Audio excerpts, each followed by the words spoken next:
உயிருடைய தமிழோடு இணைந்திருக்கிறீர்கள். அரசியல் கலை நிகழ்ச்சியை கேட்டுக்கொண்டிருக்கிறீர்கள். அன்பர்களே, அரசியல் கலை நிகழ்ச்சியில் தாயக உடவியலாளர் இரா மதிரன் அவர்கள் இணைகின்றார். வணக்கம் இரா மதிரன். வணக்கம் தரானா.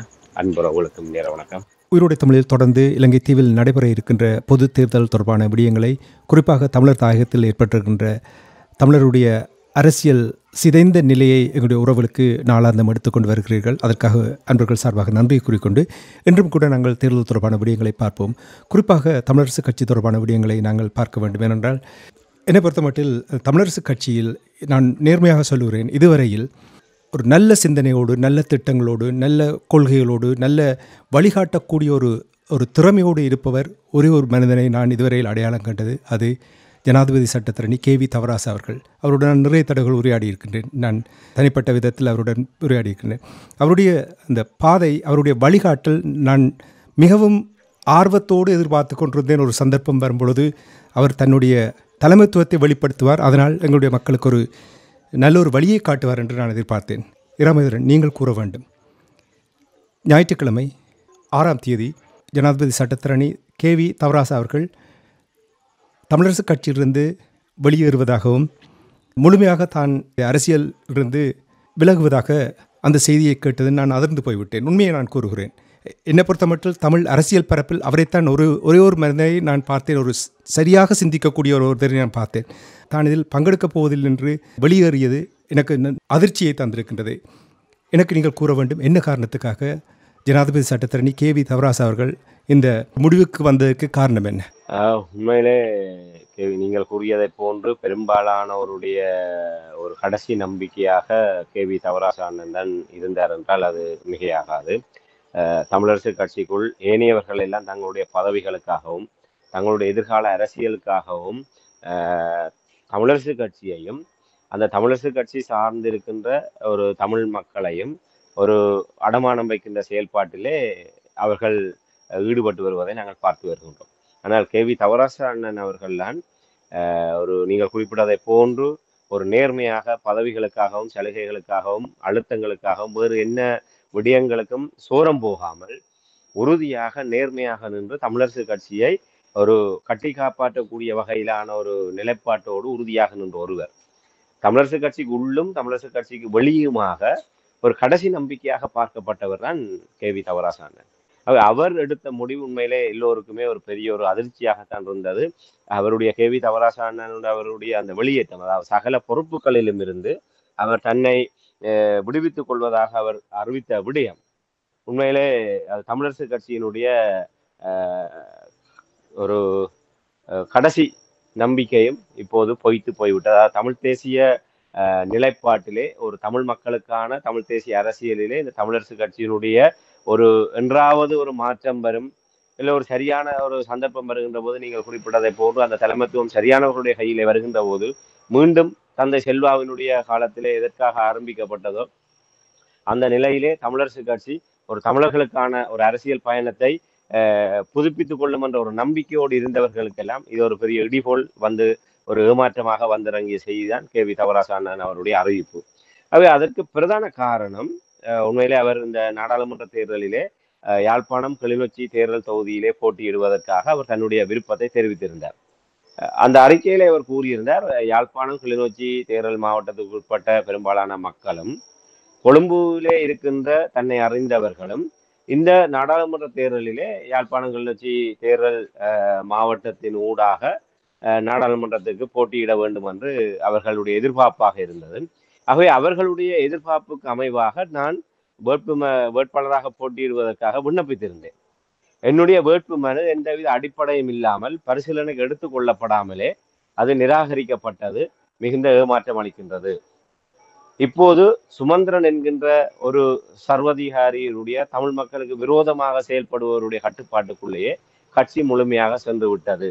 இனிமேலும் அந்த கட்சியிலே நான் தொடர்வதிலே எந்தவித அர்த்தமும் இல்லை. ஆகவே நான் தமிழரசு கட்சியிலிருந்து முற்றிலுமாகவே சகல பொறுப்புகளிலுமிருந்து தான் வெளியேறுகின்றேன் என்ற ஒரு விடயத்தை அவர் தெரியப்படுத்துகிறார். முக்கியமாக கடந்த தமிழரசு கட்சியினுடைய தலைவருக்கான தேர்தலிலே சுமந்திரன் அவர்கள் தோல்வியடைந்ததற்கு பிற்பாடு செயலாளராக இருந்த சத்தியலிங்கத்தை தன்னுடைய கையுக்குள்ளே வைத்துக் கொண்டு அவர் பின்கதவு வழியாக கட்சியினுடைய முழுமையான கட்டுப்பாட்டையும் தன்னுடைய கைகளிலே வைத்திருக்கின்றார் சுமந்திரன். ஆக இதன் மூலமாக தமிழரசு கட்சியினுடைய ஒட்டுமொத்த செயல்பாடுகளுமே சுமந்திரன் சார்பான ஒரு நிலைப்பாடாக மாற்றப்பட்டு கொண்டிருக்கின்றது. ஆக இவ்வாறான ஒரு நிலைமையிலே இந்த தேர்தலிலே ஒரு சரியான ஒரு வேட்பாளர் தெரிவிலே சரியான ஒரு நியாயபூர்வமான நடவடிக்கைகள் பின்பற்றப்படவில்லை. ஆகவே முற்று முழுதாகவே அவர் அந்த விடயங்களை சுட்டி காட்டுகின்றார். இந்த தமிழரசு கட்சிக்குள் சுமந்திரனை உள்வாங்கியதற்கு பிற்பாடு எவ்வாறு இந்த தமிழ் தேசியத்திலே ஒரு பாரிய ஒரு நெருக்கடி ஏற்பட்டது, இந்த தமிழ் தேசிய நீக்கம் செய்யப்பட்டது, தமிழரசு கட்சியும் எவ்வாறு தமிழ் தேசிய கூட்டமைப்பு சிதைக்கப்பட்டு இன்று அது தமிழரசு கட்சியையே அது முற்றிலுமாக இல்லாது ஒழிக்கின்ற ஒரு விடயம் சுமந்திரன் அவர்களுடைய அரசியல் நுழைவின் போதே பலரால் சுட்டி காட்டப்பட்டது. இன்று அந்த நிலை ஏற்பட்டு விட்டது. ஆகவே இனிமேலும் தமிழரசு கட்சிக்குள் இருந்து கொண்டு எதையாவது செய்ய முடியுமா என்ற ஒரு கேள்வி எழுந்திருக்கின்றது. ஆகவே நான் தமிழரசு கட்சியில் இருந்து வெளியேறுகின்றேன் என்றும் எதிர்வரும் காலங்களிலே தான் ஏதாவது ஒரு வழிமுறையிலே இந்த தமிழ் மக்களுக்கான ஒரு அரசியல் பயணத்தையோ ஏதோ ஒரு விடயத்தை செய்வது தொடர்பாக தான் சிந்திக்கின்றேன் என்ற வகையிலும் அவர் தன்னுடைய அறிக்கையிலே கூறியிருக்கிறார். ஆகவே ஒரு கடைசி வரை அவர் தன்னுடைய முயற்சிகளை செய்து பார்த்திருக்கின்றார். இந்த நாடாளுமன்ற தேர்தலிலே போட்டியிடுவதன் ஊடாக ஒரு சுமந்திரனுக்கு ஒரு சவால் அளிக்கக்கூடிய ஒரு வேட்பாளராக நிச்சயமாக ஸ்ரீதரனை விட KV தவராசா அவர்கள் இந்த தேர்தலிலே வேட்பாளராக தமிழரசு கட்சி சார்பாக தெரிவு செய்யப்பட்டிருந்தால் சுமந்திரனை வீழ்த்தக்கூடிய ஒருவராக கட்சிக்குள்ளிருந்து கட்சிக்கு வெளியே இருப்பவர்களுடைய அந்த நிலைப்பாட்டை விட தமிழரசு கட்சிக்குள் இருந்து கொண்டே சுமந்திரனை வீழ்த்தக்கூடிய ஒரு நபராக KV தவராசா அவர்கள் இருந்திருப்பார். ஆனால் ஸ்ரீதரன் தொடர்பாகவும் கடுமையான அதிருப்திகள் பல விமர்சனங்கள் நிலவி வருகின்றது. அவருடைய கட்சிக்குள்ளாகவே பாரிய ஒரு முதல் ஸ்ரீதரன் அவர்களோட ஒப்பு நோக்குகையிலே KV தவராசா அவர்கள் போட்டியிடுவார்களாக இருந்தால் நாங்கள் வெளியே இருந்தோம், தமிழரசு கட்சிக்கு வெளியே இருந்து கொண்டு தமிழ் தேசியம் சார்ந்த கண்ணோட்டத்தோடு பார்ப்பவர்களே KV தவராசா அவர்களே இவ்வளவு நாங்கள் நம்பிக்கையோடு பார்த்தோம் என்று சொன்னால் இந்த தேர்தலில் தமிழரசு கட்சியினுடைய ஒரு ஒரு உண்மையான விசுவாசிகளும் அந்த தமிழரசு கட்சி ஒரு தவறான பாதையிலே தமிழ் மக்களுக்கு விரோதமான பாதையிலே சென்று கொண்டிருக்கின்ற என்று ஒரு ஆதங்கத்தோடு இருந்தவர்கள், அதை உணர்வுகளை வெளிப்படுத்த முடியாவிட்டாலும் உள்ளுக்குள் புழுக்கத்தோடு இருந்தவர்களுக்கெல்லாம் ஒரு புத்துயிர் கொடுத்ததை போன்றுதான் தவராசா அவர்களுடைய நியமனம் இருந்திருக்கும். ஆக இதையெல்லாம் சுமந்திரன் அவர்கள் நன்றாகவே உணர்ந்திருப்பார். அவருக்கு நன்றாகவே தெரியும் KV தவராசா அவர்களை வேட்பாளராக தெரிவு செய்தால் தானே சொந்த காசிலே சூனியம் வைத்ததை போன்ற ஒரு விடயம் என்பதை அவர் அறிந்திருக்கின்றார். இதன் காரணமாகத்தான் எந்தவித ஒரு பரிசீலனையும் இல்லாமல் எந்தவித ஒரு அடிப்படையும் இல்லாமல் KV தவராசா அவர்களுடைய விண்ணப்பத்தை எடுப்பிலேயே நிராகரித்திருக்கின்றார். அவை இதற்கு பின்னரும் அங்கே இருந்து கொண்டு எதையுமே செய்துவிடக் கூடிய ஒரு நிலைமை இருக்காது என்பதை உணர்ந்து கொண்டு அவர் அந்த அறிவிப்பை விடுத்திருந்தார். உண்மையிலே தமிழரசு கட்சிக்கு மட்டுமல்ல ஒரு தமிழ் தேசிய அரசியலுக்கும் இது ஒரு மிகப்பெரிய ஒரு பின்னடைவாகத்தான் இருக்கும். என்று சொன்னால் இது KV தவராசா என்கின்ற ஒருவரோடு மட்டும் முடிகின்ற விடயம் அல்ல. நாங்கள் பல சந்தர்ப்பங்களை கூறுவதை போன்று பலரும் சுட்டி காட்டுவதை போன்று தமிழரசு கட்சி என்பது தமிழர்களுக்கான ஒரு அரசியல் ஒரு அந்த தமிழ் தேசிய அரசியலிலே அதுவும் ஒரு முக்கிய வகிபாகம். குறிப்பாக வடக்கு கிழக்கிலே ஒரு கட்சி கட்டமைப்புகளோடு வலுவாக இருக்கின்ற ஒரு வடக்கு கிழக்கு முகமாக இருக்கின்ற ஒரு கட்சி தமிழரசு கட்சி. ஆகவே தமிழரசு கட்சியினுடைய சிதைவு என்பது தமிழ் தேசியத்தினுடைய சிதைவு. இந்த தமிழரசு கட்சி தவறானவர்களுடைய கைகளிலே சென்று விட்டது என்பதற்காக நாங்கள் தமிழரசு கட்சியை முற்றுமுழுதாக நாங்கள் ஓரங்கட்டி விட முடியாது. தமிழ் மக்கள் தந்தை செல்வநாயகம் அவர்களினால் சுயாட்சி கோரிக்கையோடு ஒரு சுயாட்சி கட்சியாகத்தான் தமிழர்களுடைய ஒரு சுயாட்சி கோரிக்கை நிமித்தமாக அந்த கோரிக்கையை ஒரு அரசியல் மயப்படுத்தக்கூடிய வகையில் உருவாக்கப்பட்டதுதான் தமிழரசு கட்சி. இன்று மாவை சேனாதிராஜா அவர்கள் பல்வேறு வழிமுறைகளிலே அவர் தடம் புரண்டாலும் ஆரம்ப காலங்களிலே தமிழரசு கட்சி சார்பாக ஒரு தீவிரமான ஒரு போராளியாக ஒரு அரசியல் போராளியாக அடையாளம் காணப்பட்டு வரலாற்றிலே தடம் பதித்தவராம் மாவை சேனாதிராஜா அவர்கள். தமிழ் தேசிய அரசியலிலே சிறை வாழ்க்கை அதிகமான காலங்கள் சிறையிலே கழித்தவர் என்ற வகையிலே மாவை சேனாராயா அவர்களுக்கு தவிர்க்க முடியாத ஒரு பங்கு இருக்கின்றது. அந்த வகையிலே கடந்த காலங்களிலே தந்தை செல்வாவினுடைய காலத்திலே இளைஞராக இருந்து கொண்டு மிக ஒரு அளப்பெரிய ஒரு போராட்ட பங்களிப்பை செய்தவர் சேனாதிராயா அவர்கள்.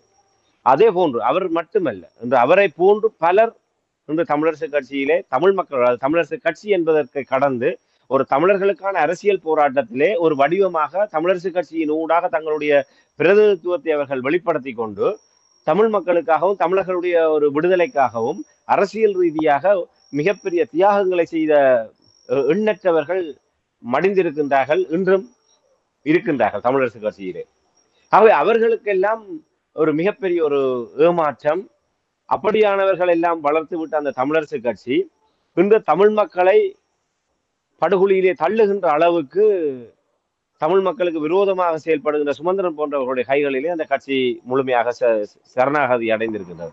ஆகவே இதை சுமந்திரன் தரப்பினருடைய கைகளுக்கே சென்று விட்டதற்காக திருந்தத்தகாததாக நாங்கள் ஒதுக்கிவிட முடியாது. அப்படித்தான் எல்லோருமே நம்பிக்கொண்டு வந்தார்கள். கே வி தவராசா போன்றவர்கள் இருக்கின்றார்கள். ஏதோ ஒரு சந்தர்ப்பம் வருகின்ற போது அவர்களுடைய கைகளிலே தலைமைத்துவமோ இல்லை ஒரு தீர்மானிக்கின்ற இடத்திலே அவர்கள் வருகின்ற போது அவர்களுடைய கைகள் பலப்படுத்தப்படுகின்ற போது எவ்வாறு ஆரம்ப காலத்திலே ஒரு தியாக அரசியலோடு தமிழரசு கட்சியினுடைய வகிபாகம் தமிழரசியலிலே இருந்ததோ அதே போன்று மீண்டும் அந்த தமிழரசு கட்சி ஒரு தியாக பயணத்தை தமிழ் மக்களுக்கான அரசியலை அது தொடரும் என்ற நம்பிக்கையோடு இருந்தது. அந்த நம்பிக்கை அனைத்துமே தவிடுபடியாகிவிட்டது கே வி தவராசா அவர்களுடைய இந்த அறிவிப்பு. ஆகவே கே வி தவராசா அவர்களுடைய வெளியேற்றம் என்பது தமிழரசு கட்சி முற்று முழுதாகவே தமிழ் தேசிய அரசியலில் இருந்து தன்னைத்தானே விடுவித்துக் கொண்டு அது ஒரு பெரிய ஒரு அழிவை நோக்கி அது சென்று விட்டது என்பதை தான் நாங்கள் இந்த இடத்துல மிக வருத்தத்துடன் பதிவு செய்து கொள்ள முடியும். நீங்கள் வருத்தத்தை வெளிப்படுத்தும் பொழுது என்னிடம் இன்னொரு கேள்வி இருக்கிறது ராமேந்திரன். நான் எப்பொழுதுமே அடிக்கடி இவ்வாறு தான் நான் பார்ப்பேன். அதாவது கே வி தவராசா போன்றவர்கள் வெளியேறும் பொழுது அவர்களுக்கு இலகுவாக்கி கொடுக்கின்றார் அவர்களுடைய நிகழ்ச்சிகளை நடத்துவதற்கு. ஏன் கே வி தவராசா அவர்களால் உள்ளே இருந்து கொண்டு போராட முடியாமல் இருந்தது? வெளிவந்து விட்டால் அது இலகுவாக்கி கொடுக்கக்கூடிய ஒரு விடயமாக இருக்கின்றது. ஏன் உள்ளே நின்று போராட முடியாமல் போய்விட்டது? காரணம் என்ன? உண்மைதான். இந்த இடத்துல நானும் உங்களோட ஒத்து போகின்றேன். தமிழ் தேசிய மக்கள், அதாவது கஜேந்திரகுமார் பொன்னம்பலம் அவர்கள் தமிழ் தேசிய கூட்டமைப்பிலிருந்து வெளியேறியவை மிகப்பெரிய ஒரு வரலாற்று தவறு என்பதை நாங்கள் இப்போதும் சுட்டிக்காட்டி வருகின்றோம். அதாவது தமிழ் தேசிய கூட்டமைப்புக்குள் உள்ளிருந்து கொண்டு சம்பந்தனுடைய தமிழர் விரோதமான போக்கை தடுத்து நிறுத்துவதற்கு கஜேந்திரகுமார் பொன்னம்பலம் அவர்கள் உள்ளிருந்திருந்தால் நிச்சயமாக தமிழ் தேசிய கூட்டமைப்புக்கு இவ்வாறான ஒரு இழிநிலை வந்திருக்காது என்பதை ஆணித்தரமாக இப்போது நம்புகின்றோம். இன்று அந்த வெற்றிடத்தில் தான் சுமந்திரன் அங்கே வருந்தார். இன்று சம்பந்தன் அவர்கள் ஒரு மூத்த ஒரு சட்ட அறிஞராக சட்டவாளராக இருக்கின்றார்.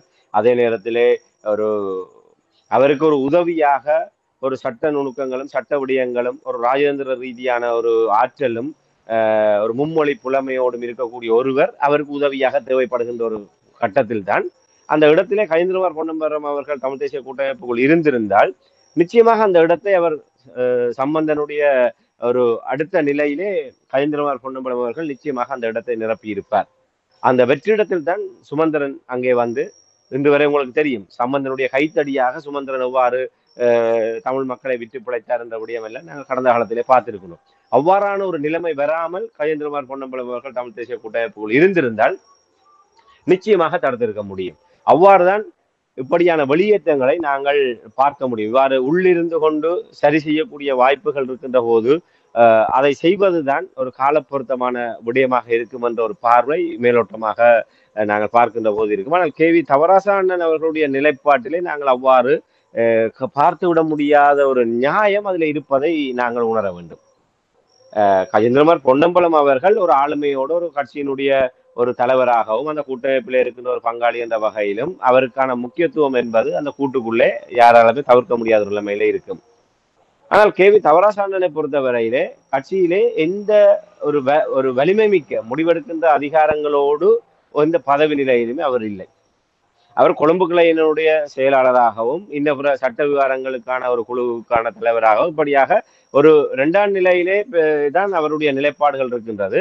அவருக்கு ஒத்துழைப்பாக இருக்க வேண்டிய தலைவராக இருக்கின்ற மாவை சேனாதிராய் என்ற கட்சிக்குள்ளே சுமந்திரனுடைய எதிர்ச்சதிகாரத்தின் மூலமாக தமிழரசு கட்சியும் தமிழ் மக்களும் தமிழ் தேசிய அரசியலும் பாதிக்கப்படுகின்ற ஒரு நிலைமையிலே அதற்கு எதிராக இருப்பதாக தங்களை காட்டிக்கொள்கின்ற மாவை சேனாதிராஜாவாக இருக்கட்டும், ஸ்ரீதர் போன்றவர்களாக இருக்கட்டும், அவர்கள் கே.வி. தவராசாண்ணனை விட மிகவும் அதிகார ரீதியாக தமிழரசு கட்சிக்குள் செல்வாக்கு படைத்தவர்கள்.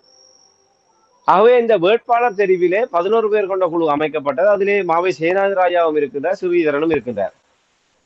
அங்கே கே.வி. தவராசா அவருடைய பெயர் பிரேரிக்கப்பட்ட போது, அவருடைய விண்ணப்பம் பரிசீலனை கொண்டு வரப்போது மாவை சேனாதிராஜா அந்த விடயங்களை தெரியப்படுத்தியிருக்கிறார். கே.வி. தவராசா அவரையும் ஒரு வேட்பாளராக கொண்டு வர வேண்டும் என்ற வகையிலே அவர் வெளிப்படுத்தியதாக அறியக்கூடியதாக இருக்கின்றது. அப்போது சுமந்திரன் அவர்கள், ஊடகங்கள் மூலமாக நாங்கள் அறியக்கூடியதாக இருக்கின்ற விடயம், சுமந்திரன் அவர்கள் கே.வி. தவராசா போன்றவை வேட்பாளராக தெரிவு செய்வதாக இருந்தால் தான் இந்த இதிலிருந்து தேர்தல் காலத்திலிருந்து வெளியேறுவேன் என்ற வகையிலே மாவை சேனாதிராஜா அவர்களுக்கு ஒரு எச்சரிக்கையாக தெரிவித்ததாக அறியக்கூடியதாக இருக்கின்றது. ஆகவே அந்த இடத்திலே சுமந்திரன் அவர்களை மீறி மாவை சேனாதிராஜா அவர்களினாலோ ஸ்ரீதரன் போன்றவர்களினாலோ கே.வி. தவராசா அவர்களுடைய விண்ணப்பத்தை அங்கே ஏற்றுக்கொள்ள வைக்க அவர்களால், அதற்கு மேற்கொண்டவர்களால் எந்தவித நடவடிக்கைகளை மேற்கொள்ள முடியாது இருந்தது. ஆகவே சிந்தித்து பாருங்கள், ஒரு கட்சியினுடைய தலைவர், கடந்த தேர்தலிலே கட்சியினுடைய தலைவராக தெரிவு செய்யப்பட்ட ஸ்ரீதரன், இவர்கள் மௌனமாக இருக்கின்ற போது இது இவர்களுக்கு தான் பலம். சுமந்திரனுக்கு எதிராக உள்கட்சி ரீதியாக ஒரு போராட முற்படுகின்ற ஸ்ரீதரன் போன்றவர்களுக்கு, மாவை சேனாதிராஜா போன்றவர்களுக்கு கே.வி. தவராசா அவர்களை தேர்தலிலே போட்டியிட வைப்பதனூடாக தங்களுக்கான பலத்தை, அதாவது சுமந்திரன் பிடியிலிருந்து தமிழரசு கட்சியை மீட்பதற்கான ஒரு இறுதி சந்தர்ப்பமாக கே.வி. தவராசாவுக்காக இவர்கள் போராடி இருக்க வேண்டும். ஆனால் அந்த வேட்பாளர் தெரிவிலே இவர்கள் இறுதி வரை கே.வி. தவராசா அவர்களுடைய நியமனத்துக்காக அந்த வேட்புமனுவில் உள்வாங்கப்பட வேண்டும் என்பதற்காக இவர்கள் எந்தவித முன்னெடுப்புகளையும் செய்ததாக அறியவில்லை. எடுத்த எடுப்பிலேயே சுமந்திரனுடைய மிரட்டலுக்கு அடிபணிந்து மாவை சேனாதிராஜா அடிபணிந்து விட்டார். ஸ்ரீதரன் அவர்கள் கப்சி பண்டு இருந்து விட்டார். ஆக இந்த விடயங்களை தவராசா அவர்கள் நன்றாகவே அறிந்திருப்பார். ஆக எவரை நம்பி கட்சிக்குள் அவர் இருப்பது? கட்சியினுடைய முழுமையான கட்டுப்பாடு இப்போது சுமந்திரனுடைய கைகளுக்கு சென்று விட்டது. மாவை சேனாதிராஜாவோ ஸ்ரீதரனோ எவருமே தமிழரசு கட்சிக்குள்ளேயே ஒரு சிறு துரும்பை கூட அசைத்து விட முடியாத அளவுக்கு தமிழரசு கட்சி முற்று முழுதாகவே சுமந்திரனுடைய பிடிக்குள் சென்று விட்டது. ஆனால் ராமேந்திரன், இப்போ நீங்கள் கூறிய விடயங்களை நான் கேட்டுக்கொண்டிருக்கும் பொழுது, சமீப காலத்தில் நடந்த தமிழரசு கட்சியினுடைய தேர்தல் தொடர்பான விடயங்கள், சுமந்திரன் வழக்கு தாக்கல் செய்த விடயங்கள் எல்லாம் பார்க்கும் பொழுது, சுமந்திரன் மற்றும் மாவை சேனாதிராஜா போன்றவர்கள் அதிருப்தியை வெளிப்படுத்தியிருந்தார்கள். சுமந்திரன் தான் இதிலிருந்து வெளியேற போன்றேன் என்று கூறும் பொழுது இது ஒரு நல்ல ஒரு சந்தர்ப்பம் தானே, ஏன் அதை விடாமல் அவர்கள் தடுத்து வைத்திருந்தார்கள்? உண்மையிலே அதற்கு முன்னதாக நான் அந்த முன்னர் கூற வந்த விடயத்தை கூறி முடித்து விடுகின்றேன். உண்மையிலே கே.வி. தவராசா அண்ணனை பொறுத்தவரையில் இப்போதைய நிலைமையிலே சுமந்திரனுடைய பிடிக்குள் இந்த கட்சி சென்று விட்டது. தற்போதைய நிலைமையிலே நான் ஏற்கனவே ஆணித்தரமாக கூறி வருவதை போன்று, யாழ்ப்பாணத்திலே நடைபெற இருக்கின்ற நாடாளுமன்ற தேர்தலிலே தமிழ் தேசிய பரப்பில் இயங்குகின்ற எந்த ஒரு கட்சியும் நெஞ்சை நிமிர்த்தி கொண்டு மக்களுடைய ஆணை பெற்றதாக இவர்கள் எந்தவித ஆசனங்களையும் பெற்றுக்கொள்ள முடியாத ஒரு நிலைமைதான் தற்போதைய நிமிடம் வரை உண்மையான கள யதார்த்தமாக இருக்கின்றது. தமிழ் தேசிய பரப்பில் இயங்குகின்ற கட்சிகளாக இருக்கட்டும், இல்லை அரசோடு ஒட்டுண்ணிகளாக இருந்த கட்சிகளாக இருக்கட்டும், எவரையுமே மக்கள் மானசீகமாக தங்களுடைய வாக்குகளின் மூலமாக இவர்களுக்கான ஏகோபித்த ஆணையை வழங்கக்கூடிய அளவுக்கு நிலைமை இல்லை. இவர்கள் எவ்வாறு கடந்த தேர்தலிலே இபிடிபி கட்சியைச் சேர்ந்த திலீபன் அவர்கள் 3000 வாக்குகளை பெற்று ஒரு குருட்டுலக்கிலே நாடாளுமன்ற உறுப்பினராக தெரிவு செய்யப்பட்டாரோ, தற்போதைய நிலைமையிலே மக்களுடைய ஏகோபித்த நிலைப்பாடு தேசிய திசை காட்டியை நோக்கியதாக அலை திரும்பிக் கொண்டிருக்கின்றது. ஆகவே அவர்கள் முதன்மை இடங்களை பெற்றதுக்கு பிற்பாடு அடுத்த மிஞ்சிய இடங்களுக்காக ஒரு தெரிவு நடைபெறுகின்ற போது அதிலே ஒரு குருட்டுலக்காக யாருக்கு கூட கூடிய வாக்குகள் என்ற அடிப்படையிலே யாராவது ஒரு ஆள் செல்லக்கூடிய ஒரு நிலைமைதான் இருக்கின்ற. அந்த அடிப்படையிலே ஒவ்வொரு கட்சிகளுக்கும் பெரும்பாலும் ஒரு 2-3 ஆசனங்கள்லாம் இவர்கள் பங்கிடக்கூடிய நிலைமை இருக்கும். அதிலே தமிழரசு கட்சிக்கு ஒன்று, மற்றவர்களுக்கு ஒன்று என்ற அடிப்படையில் தான் ஏதோ ஒரு கிடைக்கக்கூடிய வாய்ப்புகள் இப்போது இருக்கின்றது. அப்படியான ஒரு நிலைமை வந்தால், ஒருவேளை சுமந்திரன் தரப்பு ஒரு தோல்வியை சந்திக்குமாக இருந்தால், கிடைக்கின்ற தேசிய பட்டியல் ஊடாக கூட செல்கின்ற ஒரு வாய்ப்பு சுமந்திரனுக்கு தான் இருக்கின்றது. ஆகவே தேர்தலிலே நேரடியாக தோற்றால் கூட தேசிய பட்டியல் ஊடாக அந்த அந்த இறுதி சந்தர்ப்பத்தையும் சுமந்திரன் தன்னுடைய கைக்குள் தான் வைத்திருக்கின்றார். இல்லை அதை மீறி அந்த தேசிய பட்டியலின் ஊடாக வேறு ஒருவர் செல்வதற்கோ, இல்லை கே.வி. தவராசா அண்ணன் போன்றவர்களை தேசிய பட்டியல் ஊடாக அனுப்பக்கூடிய வாய்ப்புகளோ துளியளவும் இல்லை. இந்த வேட்பாளர் தெரிவிலேயே ஒரு முதல் நிலைப்பாட்டிலேயே இவ்வாறான தகுதியானவர்களை நிராகரித்து தன்னுடைய சுயலாபத்துக்காக ஏற்கனவே நாங்கள் கூறியதை போன்று 9 பேருடைய வேட்பாளர்கள் நியமிக்கப்பட்டிருக்கிறார்கள். ஸ்ரீதரன், சுமந்திரன், மற்ற 7 பேருமே சுமந்திரனுடைய வாக்கு காவிகளாகத்தான் இருக்கின்றார்கள். அவர்கள் எவருமே இந்த ஒரு தகுதியானவர்களாக இதிலே முன்னிறுத்தப்படவில்லை. சுமந்திரனுக்காக வாக்குகளை காவி கொண்டு வருகின்ற முகவர்களாக, சுமந்திரனை வெற்றி பெற வைப்பதற்கான ஒரு கருவிகளாகத்தான் அவர்கள் வேட்பாளர்கள் நிறுத்தப்பட்டிருக்கின்றார்கள். ஆகவே எந்த ஒரு சந்தர்ப்பத்திலுமே இனி மீளவும் இந்த தமிழரசு கட்சிக்குள் ஒரு ஒரு ஒரு சரியான ஒரு சீரமைப்பு வருவதற்கான எந்தவித வாய்ப்புகளுமே இல்லை என்பதை உணர்ந்து கொண்டுதான் அது முற்றுமுழுதாகவே தமிழரசு கட்சி என்பது சுமந்திரனுடைய பிடிக்குள் சென்று விட்டது. ஆகவே இனிமேல் தமிழரசு கட்சியினுடைய எதிர்காலம் தொடர்பாகவோ, தமிழரசு கட்சியினுடைய இருப்பு தொடர்பாகவோ, தமிழ் தேசிய அரசியலுடைய ஆரோக்கியம் தொடர்பாகவோ சிந்திக்கக்கூடியவர்களுக்கு தமிழரசு கட்சிக்குள் எந்த வாய்ப்புமே இல்லை என்பதை உணர்ந்ததற்கு பிற்பாடு, முற்றிலுமாகவே ஒரு துரோகிகளுடைய கைகளுக்குள்ளே கட்சி சென்றதுக்கு பிற்பாடு அதுக்குள்ளே இருந்து கொண்டு அசிங்கப்படுவதை விட அதிலிருந்து இப்போது வெளியேறுவது மக்களுக்கு ஒரு செய்தியை சொல்லும். அதாவது தமிழர் பற்றி மற்றவர்களை போன்ற சிவஞானம் ஸ்ரீதரன் அவர்கள் தன்னுடைய நாடாளுமன்ற அங்கத்துவத்தை மீளவும் தக்க வைக்க வேண்டும் என்பதற்காக இந்த அத்தனை துரோகங்களையும் வாயுமொழி மௌனியாக இருந்து வேடிக்கை பார்த்து கொண்டிருக்கின்றார். ஆனால் கேவி தவராச அண்ணன் அவர்கள் அவருக்கான நியமனத்தில் கூட ஸ்ரீதரன் அவர்கள் குரல் எழுப்ப முடியவில்லை, தனக்கு கிடைத்ததே பெரிய விஷயம் என்ற அளவில் அவர் அமைதியாகிவிட்டார். அவர் இன்று தவராச அண்ணன் அவர்கள் இவ்வாறு அறிவித்ததனூடாக தமிழரசு கட்சியினுடைய உண்மையான விசுவாசிகளுக்கும் தமிழ் தேசிய பரப்பில் இருக்கிற எங்களுடைய மக்களுக்கும் ஒரு தெளிவான செய்தி சொல்லப்பட்டிருக்கின்றது. தமிழரசு கட்சியினுடைய போக்கு எந்த திசையில் இருக்கின்றது என்பதை அவர் தெளிவாக அம்பலப்படுத்தி இருக்கின்றார். ஆக இது ஒரு மிகப்பெரிய ஒரு உள்ளிருந்து சாதிக்க முடியாததை வெளியேறி சாதித்திருக்கின்றார் என்றால் நான் நம்புகின்றேன். ஏன்னா மக்கள் ஒரு தீர்மானம், கேவி தவராசா அவர்கள் தேர்தலுக்கு முன்னரே இந்த நடவடிக்கைகளுக்கு முன்னரே இந்த தமிழரசு கட்சியிலிருந்து வெளியேறி மக்களுக்கு ஒரு விழிப்புணர்வை ஊட்டியிருக்கின்றார். தமிழரசு கட்சி உங்களால் நிராகரிக்கப்பட வேண்டிய ஒரு கட்சி, வீட்டு சின்னம் எங்களுக்கான சின்னம் அல்ல. ஆகவே தமிழ் மக்கள் தெளிவான ஒரு முடிவெடுக்க வேண்டும் என்கின்ற செய்தியை தவராச அண்ணன் அவர்கள் எங்களுடைய தமிழ் மக்களுக்கு சொல்லி இருக்கின்றார். ஆக இந்த இடத்திலே தவராச அண்ணன் எடுத்த முடிவு எங்களுக்கு அந்த தமிழரசு கட்சிக்குள் இருந்து கொண்டு ஒரு மாற்றத்துக்கான ஒரு புரட்சிகரமான குரல் இல்லாமல் போய்விட்டது என்ற வருத்தத்தை விட, இந்த நவம்பர் 14ஆம் தேதி வரப்போகின்ற தேர்தலிலே தமிழ் மக்களுக்கு ஒரு தெளிவான செய்தியை சொல்லக்கூடிய வகையிலே தவராச அண்ணன் அவர்கள் ஒரு மிக காத்திரமான முடிவெடுத்திருக்கின்றார் என்பதைத்தான் நான் அவதானிக்கின்றேன். அதுக்கு அடுத்ததாக நீங்கள் கேட்ட கேள்வி, இவர்களே ஏன் சுமந்திரன் அவர்கள் தான் வெளியேறுவேன் என்று சொன்னால் வெளியேறுகிறான் தான் என்று. உண்மையிலே உங்களுக்கு இந்த நடைபெறுகின்ற விடயங்களை வைத்து பார்க்கின்ற போது சுமந்திரன் அவர்கள் மிக சாதாரணமாக நாங்கள் எடை போட்டு விட முடியாது. தமிழ் தேசிய அரசியல் பரப்புக்குள் 2010ஆம் ஆண்டு பின்கதவு வழியாக வருகின்ற போதே அவர் மிக கச்சிதமாக தன்னை சுற்றி ஒரு சதி வேலைகளை பின்னி அந்த சதி வேலைகளின் ஊடாகத்தான் தன்னுடைய இருப்பை மெல்ல மெல்ல அவர் பலப்படுத்தி கொண்டு வந்தார். தமிழ் தேசிய கூட்டமைப்பை பலகீனப்படுத்தினார், அதை முற்றாக சிதைத்தார். தமிழரசு கட்சிக்குள் தன்னை ஒரு முழுவதுமாக கொண்டு வந்தார். உங்களுக்கு தெரியும், ஆரம்பத்திலிருந்து தமிழ் தேசிய கூட்டமைப்பினுடைய பேச்சாளர் என்கின்ற நிலைமை வருதாகி போன நிலைமையில் கூட உத்தியோகபூர்வமற்ற முறையில் அவருக்கு அந்த அதை பயன்படுத்தவே இல்லை, முடியாது. அந்த நிலையில் கூட தமிழ் தேசிய கூட்டமைப்புடைய பேச்சாளர் என்று அவர் கூறிக்கொண்டு ஊடகங்களிலே அவர் தன்னிச்சையாக செயல்படுகின்ற போதே தமிழ் தேசிய கூட்டமைப்பாக அதை தடுக்க முடியாதவர்கள். தமிழரசு கட்சிக்குள் தமிழ் தேசிய கூட்டமைப்பு கலைக்கப்பட்டதற்கு பிற்பாடு இவருக்கு எந்த பதவியும் இல்லை. ஒரு தமிழரசு கட்சியினுடைய எந்த முக்கிய பொறுப்புகளிலும் அவர் இல்லை. வெறுமனே தமிழரசு கட்சி சார்ந்த ஒரு நாடாளுமன்ற உறுப்பினர் என்கின்ற ஒரு தகுதி நிலையில் தான் சுமந்திரன் அவர்கள் இருந்தார். உடனடியாக என்ன செய்தார்? தமிழரசு கட்சியில் என்றுமே இல்லாத ஒரு பதவி நிலையை அவர் கையில் எடுத்தார், தமிழரசு கட்சியினுடைய பேச்சாளராக. அது தமிழரசு கட்சியினுடைய கடந்த காலத்திலே அது அந்த அவ்வாறான ஒரு பதவி நிலை ஒன்றுமே இல்லை. இல்லாத ஒரு பதவியிலே தன்னை நிலைநிறுத்தி கொண்டு நான் தமிழரசு கட்சியினுடைய பேச்சாளர் என்று செயல்படுகின்ற போது ஏன் இவர்களை கட்டுப்படுத்த முடியாமல் போனது? அவங்க நாங்கள் சிந்தித்து பார்க்க வேண்டும். ஏதோ ஒரு விடயத்திலே இவர்கள் சுமந்திரனிடம் சிக்கப்பட்டு போயிருக்கின்றார்கள். கட்சி ரீதியாக மட்டும் நாங்கள் இதை கருதிவிட முடியாது. கட்சி ரீதியாகவோ கட்சிக்குள்ளே பெரும்பான்மையாக அவர் தன்னுடைய கட்சியினுடைய மத்திய குழு உறுப்பினர்களை அவர் தன்னுடைய தரப்பினராக மாற்றி விட்டார். முழுக்க கட்சியினுடைய கட்டுப்பாடுகள் அவருடைய கைக்கு சென்று விட்டது என்பதற்காக அல்ல. இது அரசியல் கடந்து கட்சி கடந்து ஒரு தனிப்பட்ட ஏதோ ஒரு விடயங்களிலே ஸ்ரீதரன், மாவை சேனாராயா போன்றவர்கள் சுமந்திரனிடம் சிக்கப்பட்டு போயிருக்கின்றார்கள். இவர்கள் அதன் காரணமாகத்தான் இவர்கள் கள்ள மௌனம் காக்கின்றார்கள். இவர்களால் சுமந்திரனை எதிர்த்து உள்கட்சி ஒரு தலைவராக கூட இருந்தோண்டு இவர் நான் செயல்பட முடியவில்லை என்று சொன்னால் இதை நாங்கள் எப்படி எடுத்துக்கொள்வது?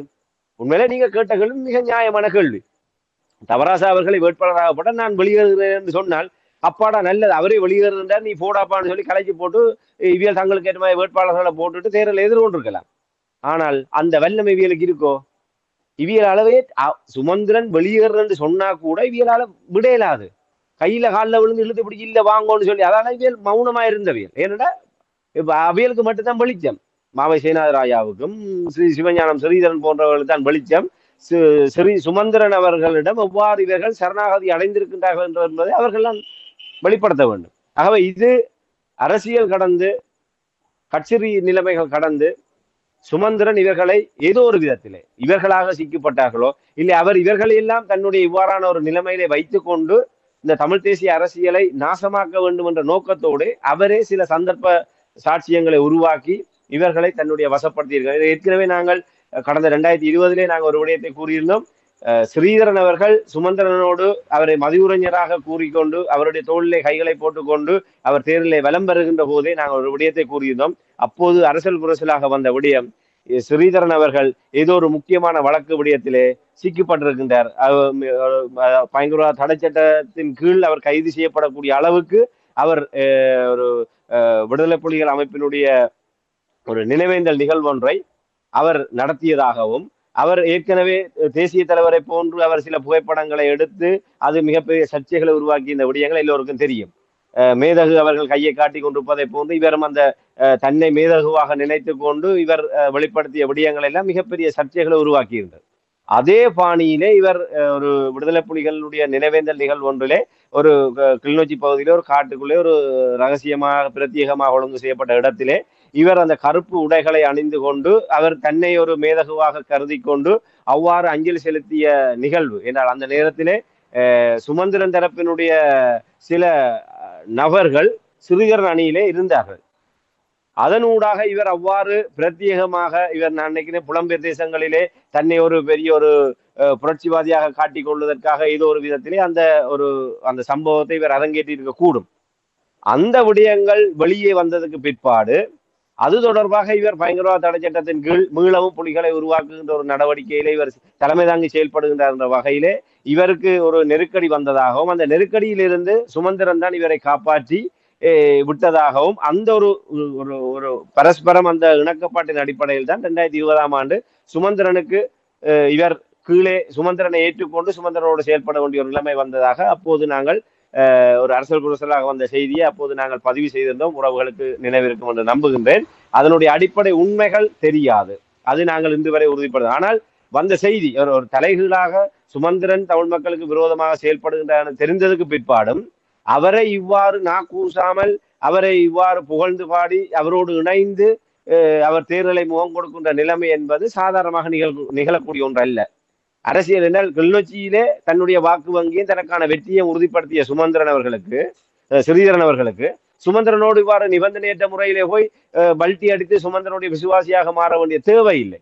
ஆகவே ஏதோ ஒரு விஷயம் நடந்திருக்கின்றது. ஆகவே அப்படியான சம்பவங்கள் கூட நடந்திருக்க வாய்ப்பு இருக்கின்றது. இன்று தமிழரசு கட்சியினுடைய அதிகபட்ச உறுப்பினர்களால் தலைவராக தெரிவு செய்யப்பட்ட ஸ்ரீதரன் அவர்கள் ஏன் தனக்கான பதவியை அவர் விட்டுக் கொடுத்து செல்ல வேண்டிய நிலைமை வந்தது? ஏன் அந்த இடத்தில் இருந்துകൊണ്ട് அவர் தன்னுடைய பதவியை தன்னுடைய கையில் எடுத்துக்கொண்டு உடனடியாக கட்சியினுடைய அனைத்து பொறுப்புகளையும் மாற்றி அமைத்து தனக்கேற்றவாறு கட்சியை கொண்டு சென்றிருக்க முடியும்? தனியாக நீதிமன்ற நடவடிக்கை ஒன்றுக்காக இவர் அதிலிருந்து பின்வாங்கியதாக நாங்கள் கருதிவிட முடியாது. ஆகவே சுமந்திரன் அவர்களோடு ஒரு இணக்கமாக பயணிக்க வேண்டிய ஒரு நெருக்கடி இவர்களுக்கு இருக்கின்றது. அது நிச்சயமாக ஏதோ திரைமறைவிலே இவர்கள் ஏதோ ஒரு விடயங்களுக்காக இவர்கள் அவரிடம் சிக்கப்பட்டு போயிருக்கின்றார்கள். அதிலிருந்து வெளிவர முடியாத ஒரு நிலைமையில் தான் இவர்கள் அனைத்தையுமே தங்களை இவர்களுடைய எதிர்காலம் என்பது சரி தங்களை இழந்தாவது தமிழ் தேசிய அரசியலை மீட்க வேண்டும் என்ற நிலைப்பாடு இவர்களுக்கு இல்லை. தங்களுடைய இருப்பு தங்களுடைய எதிர்காலம் என்பது இந்த அரசியலில் தான் தங்கி இருக்கின்றது. ஆகவே அந்த அரசியலை சிதைக்கக்கூடிய வகையிலான எந்த கைங்கரியங்களிலும் அவர்கள் தங்களை ஈடுபடுத்திக் கொள்ள மாட்டார்கள். ஆகவே இப்போது மாவை சேனாராய் அந்திம காலத்துக்கு வந்தாலும் தன்னுடைய மகனுடைய எதிர்காலத்தை அவர் மனதிலே வைத்திருக்கின்றார். தான் அவ்வாறான ஒரு தற்கொலைக்கு சமமான ஒரு முடிவை அவர் எடுப்பாராக இருந்தால் மகனுடைய அரசியல் எதிர்காலம் அடிபட்டு போகும். ஆகவே மகனை எப்படியாவது அரசியலிலே தன்னுடைய வாரிசாக கொண்டு வர வேண்டும் என்று துடித்துக் கொண்டிருக்கிற மாவை சேனாதி ராஜாவுக்கு சுமந்திரனுக்கு எதிராக புரட்சி செய்ய மனம் பெறாது. ஆகவே இப்படியான ஒரு பின்னணியில் தான் இவர்கள் சுமந்திரனிடம் சிக்கப்பட்டு போயிருக்கின்றார்கள். ஆகவே இது காலம்தான் பதில் சொல்லும். நிச்சயமாக இந்த விடயங்கள் தொடர்ச்சியாக ஒரே போக்கிலே செல்ல போவதில்லை. இவர்கள் மௌனமாக இருந்தாலும் சுமந்திரனுடைய இவ்வாறான ஒரு எதிர்ச்சதிகரமாக தமிழ் தேசிய எதிரான போக்கு என்பது இவ்வாறு ஏறுமுகத்தோடு தொடர்ந்து செல்லும் என்பதை நாங்கள் இப்போதைய கள நிலவரங்கள் அப்படி இருந்தாலும் தொடர்ந்தும் அவ்வாறான நிலைமையில் செல்லும் என்பதை நாங்கள் நம்புவதற்கில்லை.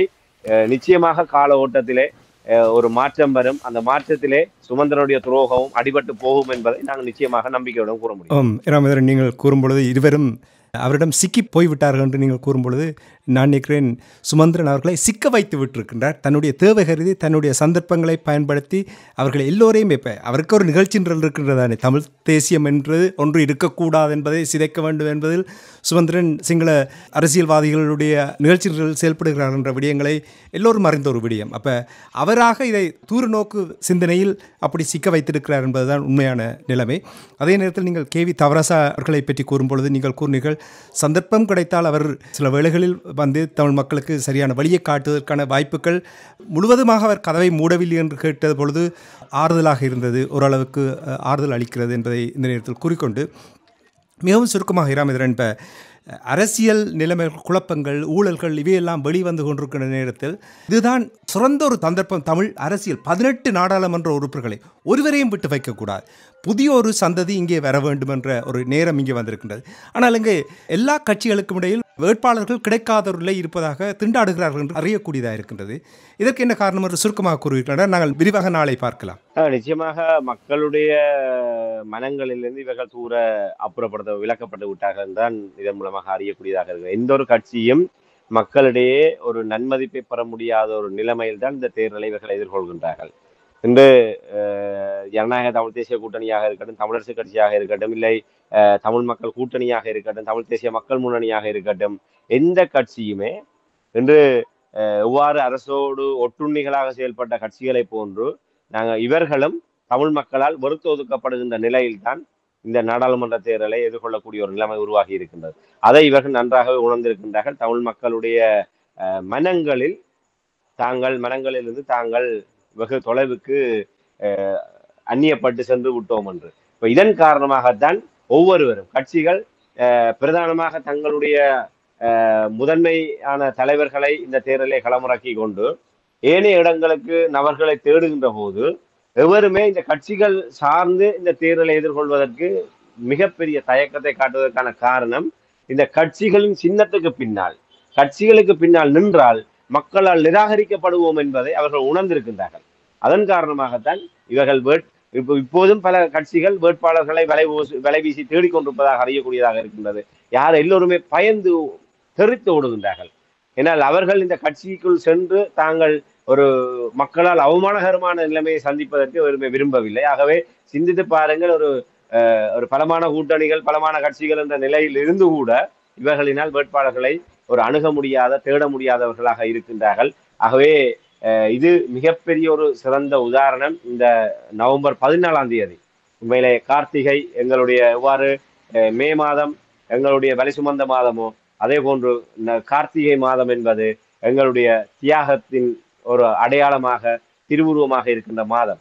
எங்களுடைய இனத்துக்காக, எங்களுடைய இனத்தின் விடுதலைக்காக, எதிர்கால சந்ததியினுடைய ஒரு சுதந்திர வாழ்வுக்காக தங்களுடைய உயிரையே துச்சமென மதித்து பல 50,000க்கும் மேற்பட்ட மாவீரர்கள் தங்களுடைய உயிரை தியாகம் செய்தார்கள். அந்த தியாகிகளை பூசிக்கின்ற மாதம் கார்த்திகை மாதம். ஒப்பற்ற எங்களுடைய மேதகுவினுடைய அகவை தினத்தை கொண்டாடுகின்ற அந்த கார்த்திகை மாதம். அந்த நவம்பர் 14 என்பது தமிழ் மக்கள் தமிழ் தேசிய அரசியலின்பால் ஒரு புதிய திசையை நோக்கி தங்களுடைய பயணத்தை ஆரம்பிப்பதற்கான ஒரு நாளாகத்தான் அந்த நவம்பர் 14ஆம் தேதி பார்க்கப்படுகின்றது. ஆகவே அந்த தமிழ் மக்களுடைய அந்த புதிய ஒரு எழுச்சியிலே இவர்கள் எல்லோருமே அடிபட்டு போகின்றார்கள். அதனுடைய ஒரு அறிகுறியாகத்தான் இந்த கட்சிகளின் பின்னால் வேட்பாளர்களாக வருவதற்கு கூட பெரும்பாலானவர்கள் பின்னடிப்பதற்கான காரணம் என்பதைத்தான் இந்த இடத்துல நாங்கள் கூற முடியும். நன்றி ராமேந்திரன், நல்லதே நடக்கட்டுக்கும். இது தமிழ் மக்களுக்கான ஒரு நேரமாக நான் பார்க்கிறேன். இதுவரையில் தமிழ் மக்கள் எவ்வளவு தொல்லைகளையும் இன்னல்களையும் சந்தித்து வந்த மக்களுக்கு இனியாவது ஒரு விடிவு பெறட்டுக்கும் தேர்தலினூடாக அழிவை, அதாவது 18 நாடாளுமன்ற உறுப்பினர்களையும் அகற்றிவிட்டு புதிய ஒரு அத்தியாயத்தை, புதிய ஒரு ஸ்லேட் என்று சொல்வார்கள், க்ளீன் ஸ்லேட் என்று சொல்வார்கள், புதிதாக ஒன்று ஆரம்பிப்பது தான் ஒரே ஒரு வழி இருக்கிறது. குறிப்பாக புத்திஜீவிகள் கொண்ட ஒரு ஆலோசனை குழுவினுடைய வழிகாட்டலில் அதை செயல்பட்டால் நான் நினைக்கிறேன் மெதுமெதுவாக கட்டி எழுப்பக்கூடிய ஒரு நிலைமையை ஏற்படுத்தலாம். அந்த நம்பிக்கை இப்பொழுது இருப்பவர்கள் மீது அறவே எங்களுடைய மக்கள் நம்பிக்கை இழந்து விட்டார்கள். அவர்களை இனி தெரிவு செய்யக்கூடாது என்று முற்று முழுதாக அவர்கள் நம்பிக்கொண்டிருக்கிறார்கள் என்பதை கூறிக்கொண்டு மீண்டும் நாங்கள் நாளை மேலதிக அரசியல் கள நிகழ்ச்சியில் இணைந்திருப்போம். ராமேந்திரன், இன்று இவ்வளவு தகவலையும் குறிப்பாக தமிழரசு கட்சி தொடர்பான விடயங்களை, அந்த நிலைப்பாட்டை உயிரோடை தமிழ் உறவுகளுக்கு எடுத்தமைக்காக அன்பர்கள் சார்பாக நன்றி கூறிக்கொண்டு மீண்டும் நாளை சந்திப்போம். நன்றி, வணக்கம். நிச்சயமான நன்றி, வணக்கம்.